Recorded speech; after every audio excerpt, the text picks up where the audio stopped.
Magandang hapon mga kaibigan. Dito ulit tayo sa munting garden natin mga kaibigan. Bali nakapitas na po tayo na pang-5 pitas po mga kaibigan. Pang-ulam po mga kaibigan. Kasi yung huling pitas ko mga kaibigan nung Miyerkules po ng hapon. Ngayon po Biyernes po ng hapon mga kaibigan. Ito po ating kalagayan ng ating mga sita mga kaibigan. Ito nga po pala yung mga ginawan ko ng balag po mga kaibigan. Ito bagong balag ko po mga kaibigan. Bagong balag mga kaibigan, ginawa ko dito sa sitaw na malilit pa mga kaibigan. Pagapang na po siya mga kaibigan. Ito po siya mga kaibigan, gagapang na po mga kaibigan ang ating sitaw mga kaibigan. Kaya ginawa na po natin ng balag mga kaibigan. Ang kanyang balag mga kaibigan. Ito po yung ginawa kong balag niya mga kaibigan.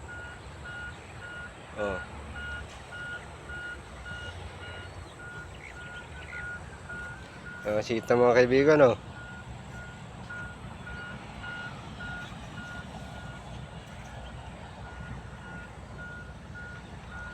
Paakyat na po siya mga kaibigan.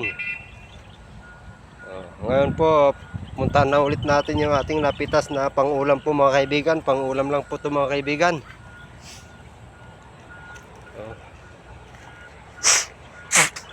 Pakita ko na po sa inyo mga kaibigan yung napitas kong pang-ulam mga kaibigan. Yung huling pitas ko po ng pang-4 na pitas po mga kaibigan, anong kwan po, Miyerkules po ng hapon. Ngayon po Biyernes po ng hapon ngayon mga kaibigan. Namitas ulit ako ng pang-ulam mga kaibigan. Ito po yung napitas natin mga kaibigan.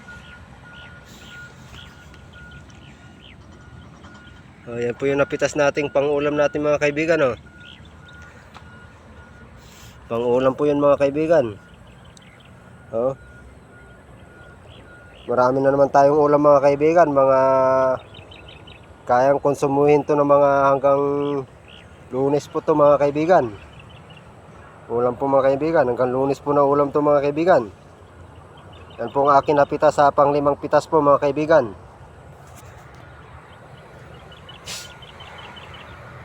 May mga maliliit pa pong mga sita mga kaibigan. Yan po sila. Marami pong mga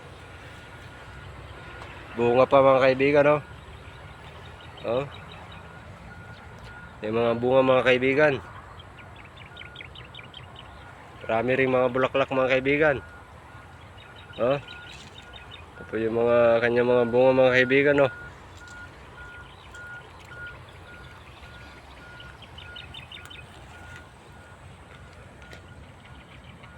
Ganito ka pala kahaba yung aking napitas mga kaibigan. Yung sitaw po natin, ganito ko kahaba mga kaibigan.